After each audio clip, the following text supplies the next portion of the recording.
爱吃糯米粉的朋友，你就像我这样做，焦香酥脆，软糯香甜，百吃不厌。做法也超简单，一起来做吧。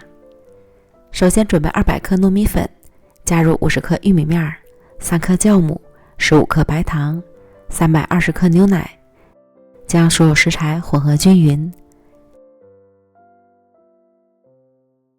最后搅拌成细腻的面糊，盖好保鲜膜，醒发半小时左右。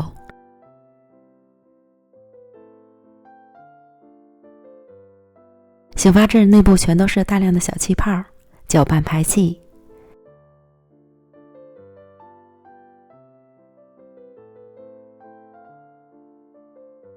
电饼铛或是平底锅开小火预热刷油，倒入1大勺的面糊，让它自然摊开，中间撒一些熟的玉米粒儿。等边缘定型后，再淋入半勺面糊，盖住玉米粒儿。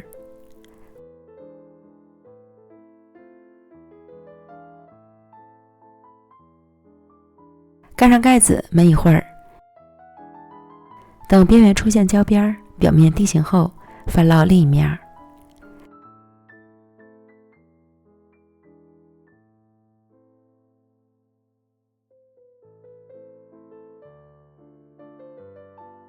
另一面烙至金黄酥脆即可出锅。这样做的糯米饼，表面焦香酥脆，内里软糯香甜，玉米香气十分浓郁，真是百吃不厌。做法更是简单到家了，即使是厨房小白也能一次成功。喜欢的朋友就赶快安排起来吧。明天就是中秋节了，彩虹在这里祝大家中秋节快乐。